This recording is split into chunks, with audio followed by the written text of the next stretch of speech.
Assalamualaikum warahmatullahi wabarakatuh.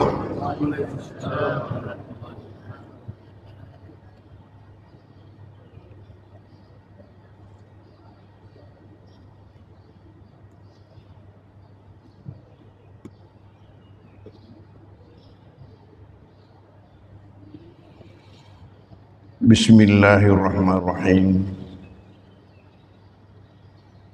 Alhamdulillahi rabbil alamin. Wassalatu wassalamu ala asyrafil anbiya'il mursalin Sayyidina Muhammadin wa ala alihi wa ashabihi wa atba'ihi ajma'in.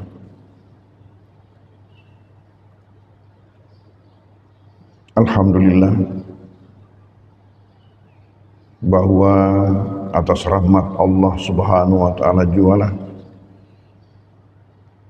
sehingga kita masih dapat melangkahkan kaki kita ke tempat yang suci lagi mulia dan mubarak ini sebagai perwujudan daripada iman kita dan kehambaan kita kepada Allah Subhanahu wa taala. Dengan kehadiran kita melaksanakan salat subuh secara berjamaah,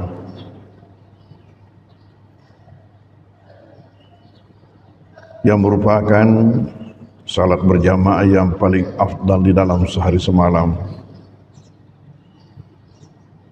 Apalagi kalau dilakukan di Masjid Al-Markas ini. Jadi dari salat subuhnya sudah punya nilai, karena bedanya dengan salat-salat yang lain. Yang kedua, dari segi banyaknya jamaah itu juga nilai tersendiri. Jadi ada hadis yang menunjukkan bahwa di mana masjid paling banyak jamaahnya itu lebih afdal untuk kita datangi salat berjamaah. Yang ketiga, bagi orang yang jauh rumahnya itu punya lagi nilai tersendiri.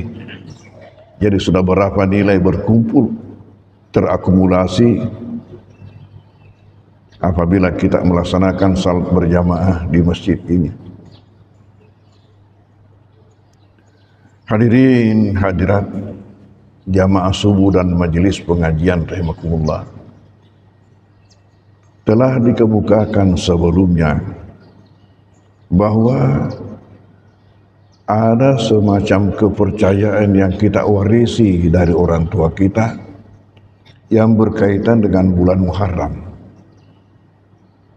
Satu, oleh Rasulullah kita diperintahkan untuk menjauhinya, menghentikannya apabila itu ada pada kita.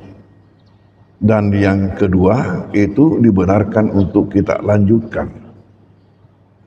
Mana yang harus dihentikan? Yaitu mapem mali.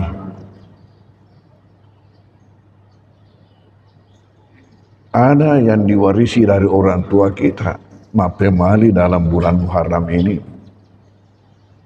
Karena anggapannya bahwa satu Muharram itu adalah nakas. Dan apa artinya kalau nakas? Tidak boleh melakukan sesuatu kegiatan, apalagi kegiatan keluarga. Mungkin belum pernah ada pengalaman kita ada yang menikahkan anaknya itu pada tanggal 1 Muharram. Dan ironisnya, bukan saja yang dipantangkan itu 1 Muharram, tapi semua hari yang sama dengan 1 Muharram dalam tahun itu. Menengka mapakwa istilah kain nalewe.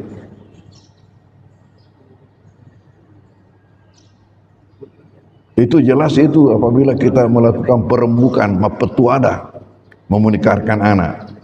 Kalau masih yang berpegang pada itu, apabila disebut suatu hari terkatakan aja lo dan atau gaya ronompur Muharram, berarti dia masih percaya maknanya.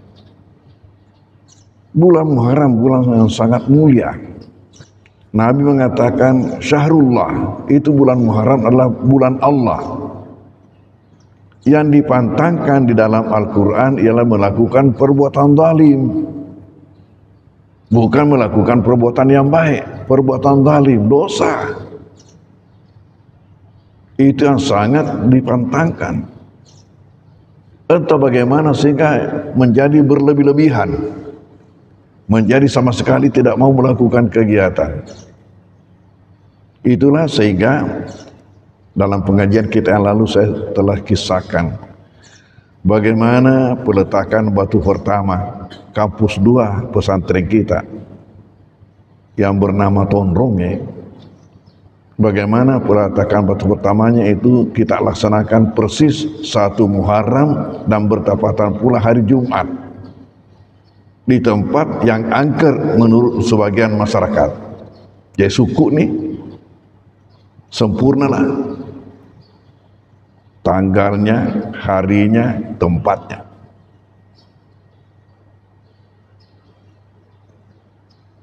Ini kita lakukan demi untuk memupus itu tadi, kepercayaan itu. Kita dengarkan tadi ini bagaimana menyambut. Sayangnya kenapa dijatuhkan pada hari Senin? Semestinya hari Kamis menyambut, karena tanggal 1 Muharramnya itu hari Jumat, atau sekali hari Jumatnya pas Samangi. Dan itulah salah satu upaya lagi bagi kita itu dengan diadakan seperti itu, pawai 1 Muharram. Itu satunya betul, pawai 1 Muharram. Ya nakaseukenge, ini nakas, ini yang satunya. 2-nya tidak ada masalah, 3-nya tidak ada masalah. Kalau kebetulan 1 Muharram itu hari Ahad, apa yang terjadi? Semua hari Ahad tidak mau dilakukan itu mapak boting.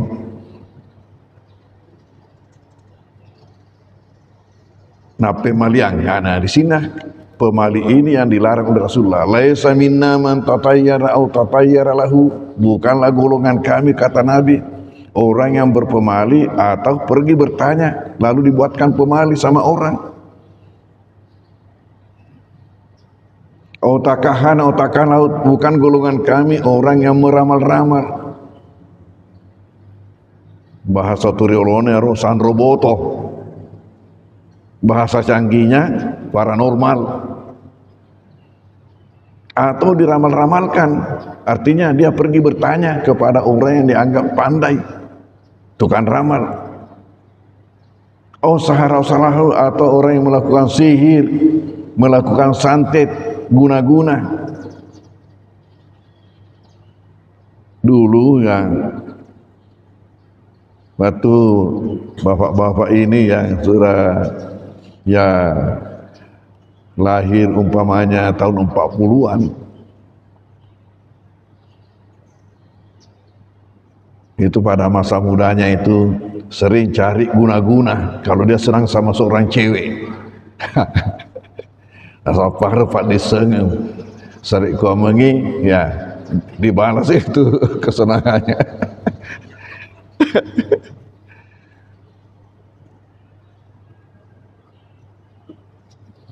Nah, kalau kita mau mengikuti petunjuk Nabi, lantas mau melakukan kegiatan umpamanya dan ragu-ragu, tak baca bacana. Ada bacaannya yang diajarkan oleh Nabi. Bacaannya yang diajarkan oleh Nabi, doanya berbunyi seperti berikut. Allahumma la ya'ti bil hasanati illa anta, wa la yadfa'u sayyi'ati illa anta, wa la hawla wa la quwata illa billah. Allahumma la ya'ti bil hasanati illa anta, wa la yadfa'u sayyi'ati illa anta, wa la hawla wa la quwata illa billah. Allahumma, ya Allah, Kapan kita membaca Allahumma, artinya itu pasti, ya Allah. La ya'ti bil hasanati illa anta. Tidak ada yang mendatangkan kebaikan-kebaikan itu kecuali engkau. Tidak ada yang mendatangkan kebaikan-kebaikan itu kecuali engkau. Wala yadfa'u sayyi'ati illa anta. Dan tidak ada yang menolak keburukan-keburukan itu kecuali engkau. Wala yadfa'u sayyi'ati illa anta. Wala haula wala quwata illa billah. Karena tiada upaya, tiada kekuatan, semuanya ada di tanganmu. Kita berpegang teguh pada firman Allah dalam Al-Quran.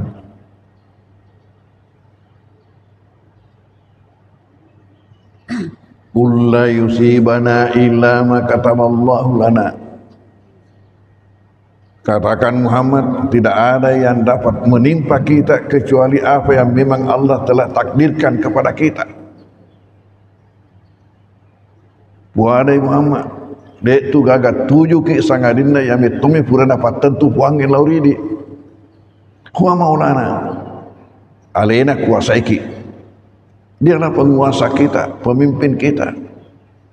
Wa 'alallahi falyatawakkalul mu'minun, dan hanya kepada Allah lah orang beriman itu hendak berserah diri sepenuhnya, hendak tawakal. Ini kata Allah dalam Al-Quran. Surat At-Taubah ini. Dalam surah Yunus Allah mengatakan, wa iyyamsaska Allahu bidurrin fala kashifa lahu. Jika Allah hendak menimpakan keburukan, maka tidak ada yang bisa menolaknya. Wa iyyamsaska Allahu bidurrin, apabila Allah hendak menimpakan kepadamu keburukan, tidak ada yang dapat menolaknya. Wa ayyurka bihairin, tapi apabila yang menghendaki kepadamu kebaikan, fala radda li fadlihi, tidak ada yang bisa menolak karunia-Nya. Ya inilah perintah Allah kepada kita.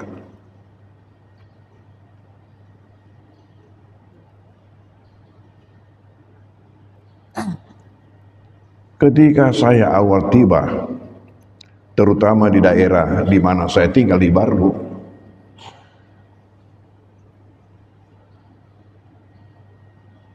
saat menikahkan orang, sering diminta juga untuk acara mapasi luka, mapasi karawa. Ketika itu, ini sejak 40 tahun yang lalu. Karena saya jadi pimpinan pesantren ini sejak tahun 85, persis 40 tahun yang lalu. Sehingga alumni-alumni sesudah itu banyaklah yang sudah jadi orang sekarang. Diantar masuk untuk acara itu, di mana menurut petunjuk Rasulullah yang dipegang itu ialah ubun-ubunnya, pengantin perempuan. Sementara tadi ini masyarakat sebagian masih banyak yang menganggap itu adalah pemali. Kenapa? Cepat mati kalau itu yang dipegang. Maponcok sungai, mono itu anakku. Masya Allah. Saya pernah di sini di Makassar, semasa ini rumah sakit Primaya masih hotel, kan hotel dulu di situ. Di situ saya pernah menikahkan, kemudian juga mengantar itu. Menangis ibunya anak perempuan itu karena pikirannya itu sudah mati anakku ini. Saya katakan, ibu curiga sama saya. Ini adalah petunjuk Rasulullah. Kalau ingin betul-betul kita punya anak ini nanti mendapatkan keluarga sakinah mawaddah warahmah, Di sini kuncinya. Di sini kuncinya. Nikah dek beto nikah rawa bawang tentu kata baca-bacana.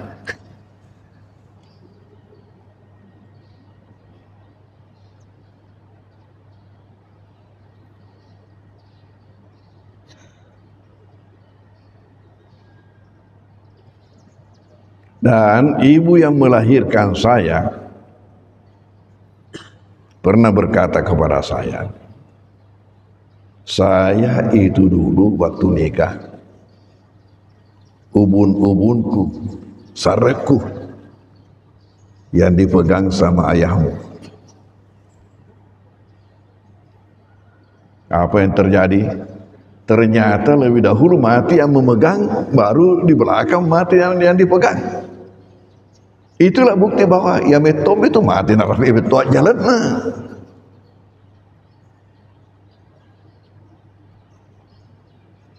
Itu lagi banyak yang takut foto bertiga, tinggal di tengah.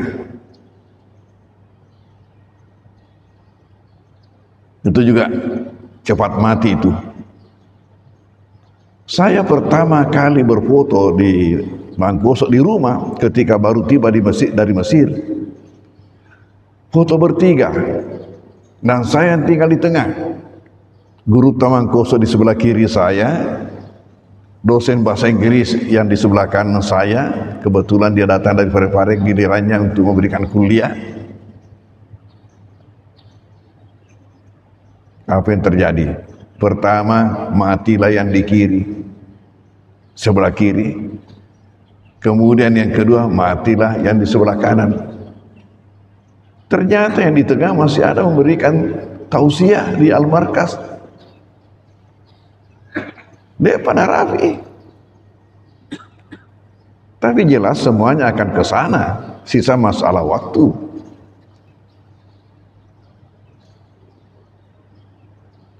Itulah tadi bahwa kita yang masih ragu-ragu baca-bacaan. Itu kita bawa peletakan batu pertama persis 1 Muharram sama dengan tahun ini nanti. Menurut kalender 1 Muharram tahun ini juga jatuhnya pada hari Jumat tanggal 27. Jadi berarti Jumat depan. Nah, alangkah bagusnya kalau memang hari itu pawainya deh diri kita itu. Ya. Dan itu salah satu cara. Tapi kalau mau betul-betul menghapuskan kepercayaan itu, tepatkan pada 1 Muharramnya. Biasanya juga di baru itu 1 Muharram diadakan penamatan massal. Anak-anak mengaji yang kecil-kecil itu baru tamat bacaan Qur'annya, maka mereka dikasih berpakaian Arab, itu rata-rata itu. Nah, dengan demikian diadakan di Masjid Agung 1 kabupaten ramai. Otomatis karena anak kecil ini yang mau dikumpulkan, otomatis ibunya keluar. Lalu benar maka nasib di Muharram. Ada pernah dulu di Baru.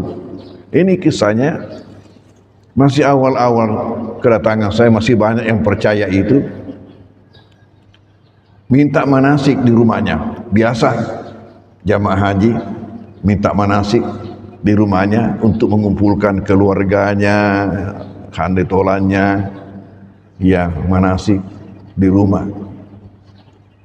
Saya kasih hadiah, diterima, pulang. Besoknya kembali. Ada apa? Saya minta supaya digantikan harinya itu. Minta hari yang lain. Magai. Inilah dia. Rupanya pulang ke rumahnya itu mungkin neneknya atau ibunya mengatakan, "Lek, kenapa itu yang dikasihkan hari itu dikasihkan guru tak? Minta hari yang lain." Ya, saya pun mengalah, kasih hari lain. Saya punya pikiran nanti setelah di manasik baru dijelaskan bahwa ini perlu kita perbaiki kita punya akidah. Justru hari ini hari yang sangat mulia. Rasulullah mengatakan syahrullah, itu bulan Muharram, bulan Allah.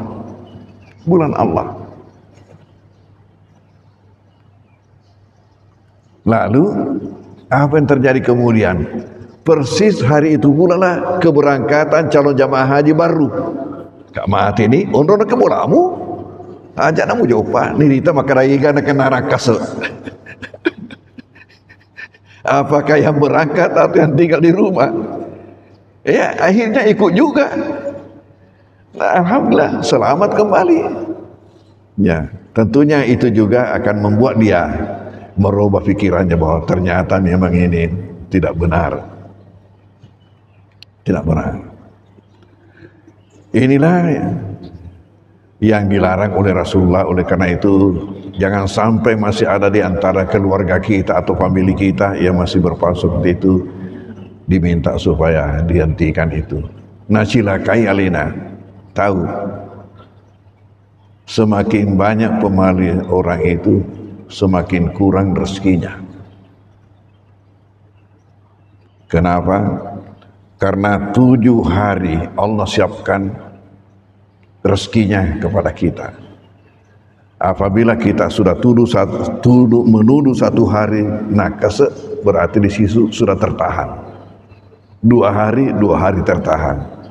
3 hari tertahan. Karena biasa itu.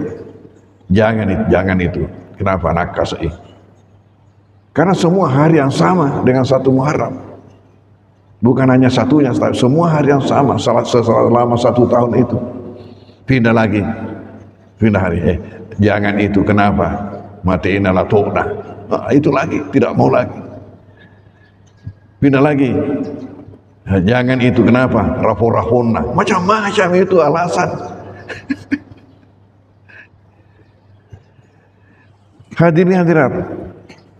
Lalu hal yang kedua, yang justru Nabi persilahkan lanjutkan. Hal yang kedua menjadi tradisi pada masyarakat kita, yaitu pada tanggal 10 Muharram yang disebut dengan Asyura. Apa yang dilakukan? Yang tradisi ini buat bubur syura, namanya pecak sura. Yang kedua, pergi belanja barang pecah belah. Ibu-ibu itu, saya pernah persis Asyura itu pergi ke Semeru, kan toko itu, toko alat-alat dapur. Wah, ramainya, dan itu penjaganya mengaku bahwa memang ini menjadi katanya hari raya kalau Asyura, ibu-ibu belanja di sini. Allahu Akbar. Nah, bagaimana memang yang disampaikan oleh Rasulullah? Pertama, hal ini adalah merupakan yang disebut sempana. Apa itu sempana? Senu-senuang atau senu-senungan, yaitu doa dalam bentuk kiat-kiat atau dalam bentuk simbol-simbol. Doa dalam bentuk kiat-kiat atau dalam bentuk simbol-simbol. Oleh karena itu kita perlu tahu bahwa kita ini orang beriman mempunyai 2 jenis doa. Kita ini orang beriman mempunyai 2 jenis doa. Jenis yang pertama, doa dalam bentuk bacaan-bacaan. Seperti itulah yang kita hafal, baik dalam salat maupun di luar salat. Seperti juga doa anti pemali tadi itu.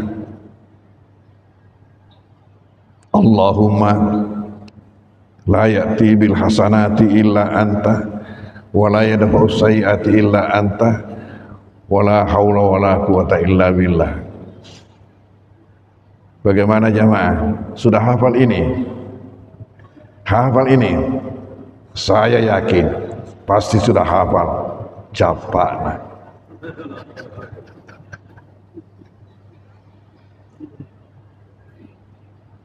Tapi yang penting itu akidah. Kalau memang kuat akidah tanpa dibaca itu, kalau kita kuat akidah, itu bahwa tidak ada yang menimpa kita kecuali apa yang Allah tetapkan kepada kita, baik kebaikan maupun keburukan.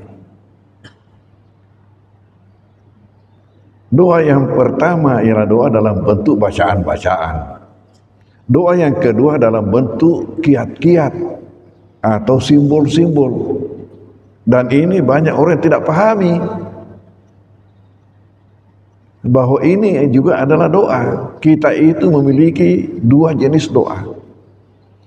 Dan dari mana kita warisi ini sehingga kita memiliki dua jenis doa? Dari baginda Rasulullah.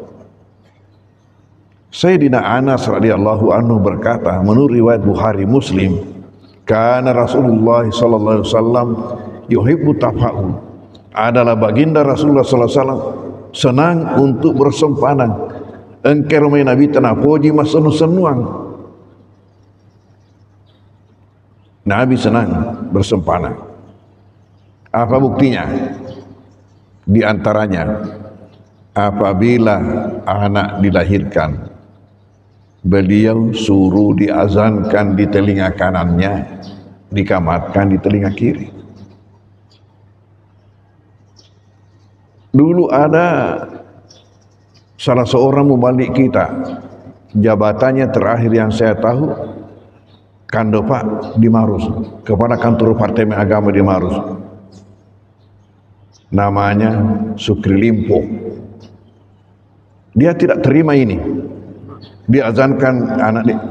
Katanya azan itu hanya untuk salat. Jadi dianggap hadis ini apa lemah atau palsu. Dia tidak terima. Nah sahabat dia ini saya senu-senuang.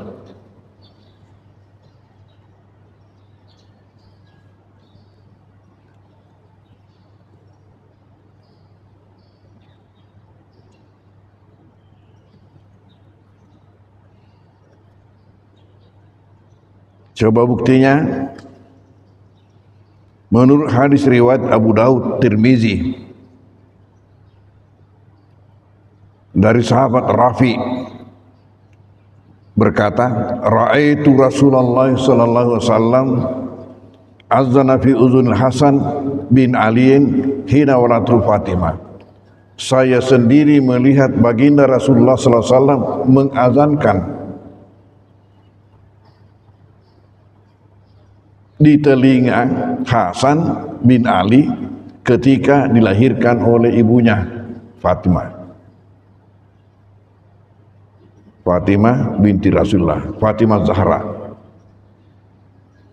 Kemudian menurut riwayat Al-Baihaqi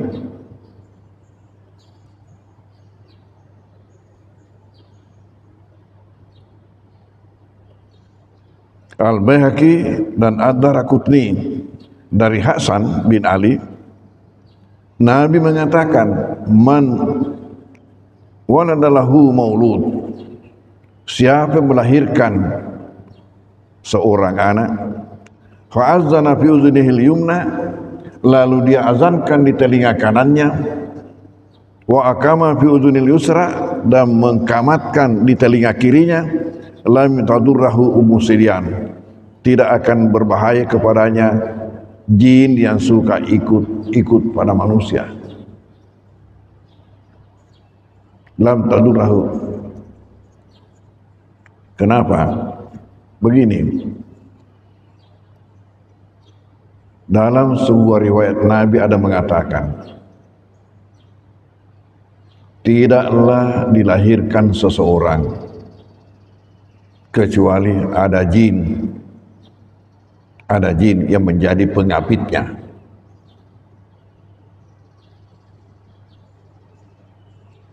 Buat apa jin ini? Ternyata jin ini adalah petugas dari iblis. Ketika iblis terlaknat dan sudah dicap, dan ia bersumpah setelah minta doa, doanya hanya satu, diberikan usia sepanjang dunia, dan diterima. Jadi yang paling panjang umurnya itu iblis. Setelah diterima doanya ini, maka ia bersumpah, saya akan ganggu ini Adam dengan anak cucunya. Saya datangi dari depan, tidak mempan dari belakang, tidak mempan dari kanan, tidak mempan dari kiri. Dan tidak ada yang selamat kecuali hanya yang betul-betul ikhlas. Tidak ada yang selamat kecuali hanya yang betul-betul ikhlas. Nah, ulama berkata, kita lihat dari sisi mana iblis itu datang. Depan, belakang, kanan, kiri. Mana yang lepas? Atas, bawah. Kalau mau lepas, perbanyak berdoa. Atas, perbanyak sujud untuk di bawah. Lalu sebagai taktiknya, maka setiap ada wanita hamil, sudah ada ditugasi anggotanya, kamu jaga ini sampai lahir, untuk kamu goda, ganggu anaknya. Nah, itu yang dikatakan Nabi. Tidak ada seseorang lahir kecuali ada jin mendampinginya. Dan ketika itu sahabat berkata, ya Rasulullah, apakah ini juga terjadi padamu, pada baginda? Engkau tahukah jin ini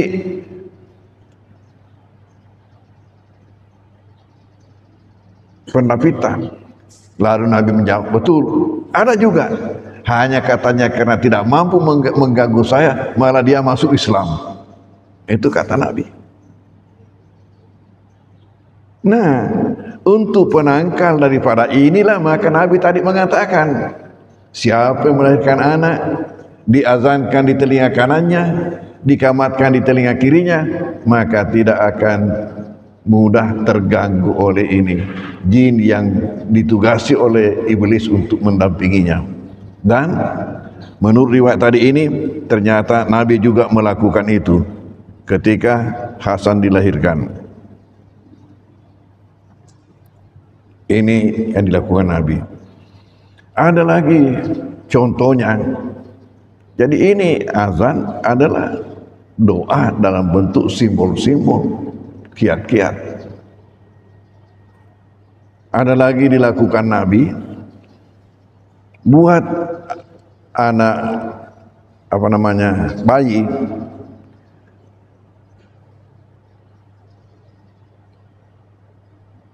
benda pertama yang masuk dalam kerongkongan bayi selain ASI. Benda pertama yang masuk dalam kerongkongan bayi selain ASI ialah yang manis-manis. Lalu yang dilakukan Nabi sendiri ialah kurma nak kecah-kecah. Setelah lumat diambil, dimasukkan dalam mulut bayi. Ini istilahnya dalam hadis tahnik, pencicipan, papa mimi. Apa ini? Doa dalam bentuk kiat-kiat. Tujuannya apa? Supaya anak ini mendapatkan kehidupan yang manis. Nah, itu jadi doa dalam bentuk simbol-simbol seperti ini. Ada peristiwa sahabat Abu Talha, anaknya sakit keras, tapi dia punya tugas harus tinggalkan rumah seharian, keluar. Apa yang terjadi? Ternyata anaknya tadi ini meninggal dunia. Meninggal. Lalu bayangkan, tidak ada orang di rumah.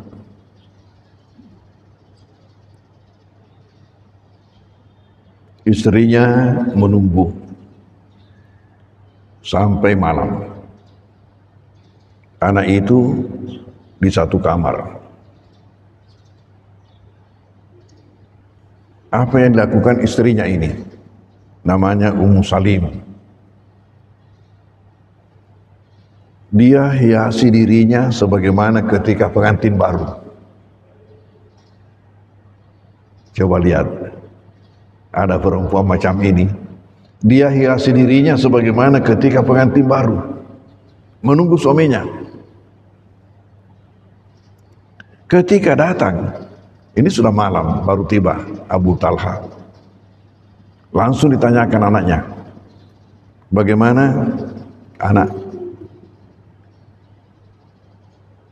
Peku gila bacok. Apa jawabannya? Sekarang ini tenang sekali. Oleh karena itu mohon jangan diganggu. Itu anak lagi tenang sekali. Mohon jangan diganggu.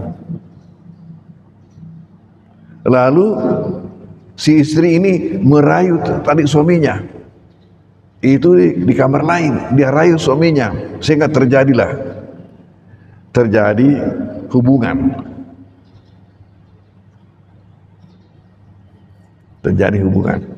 Sesudah terjadi hubungan, dia tanya suaminya, Abu Talha, saya mau bertanya, apabila kita meminjam sesuatu dari seseorang, kemudian yang punya datang minta agar dikembalikan pinjaman itu, apakah kita berhak untuk menahan? Apakah kita berhak untuk mencegahnya? Kata Abu Talha, tidak boleh. Kenapa tidak boleh? Kita ini butuhkan. Abu Talha mengatakan, dia yang punya. Dia minta itu karena dia lebih membutuhkan, jadi harus kita serahkan. Sesudah itu baru dia katakan, baca innalillahi wa inna ilaihi raji'un. Baca innalillahi wa inna ilaihi raji'un. Nah, salah ini anaknya. Lalu kemudian besoknya melapor pada Nabi. Apa kasusnya ini yang terjadi? Dilapor pada Nabi. Nabi mengatakan, semoga ya Allah memberikan berkah pada malam kalian itu, di mana terjadi itu. Dan betul, hamil melahirkan anak. Anaknya inilah yang dibawa menghadap kepada Rasulullah. Lalu diambilkan kurma, dicicipi, kemudian dikasih masuk. Apa itu? Inilah contoh senu-senuan yang dilakukan oleh Rasulullah Sallallahu Alaihi Wasallam.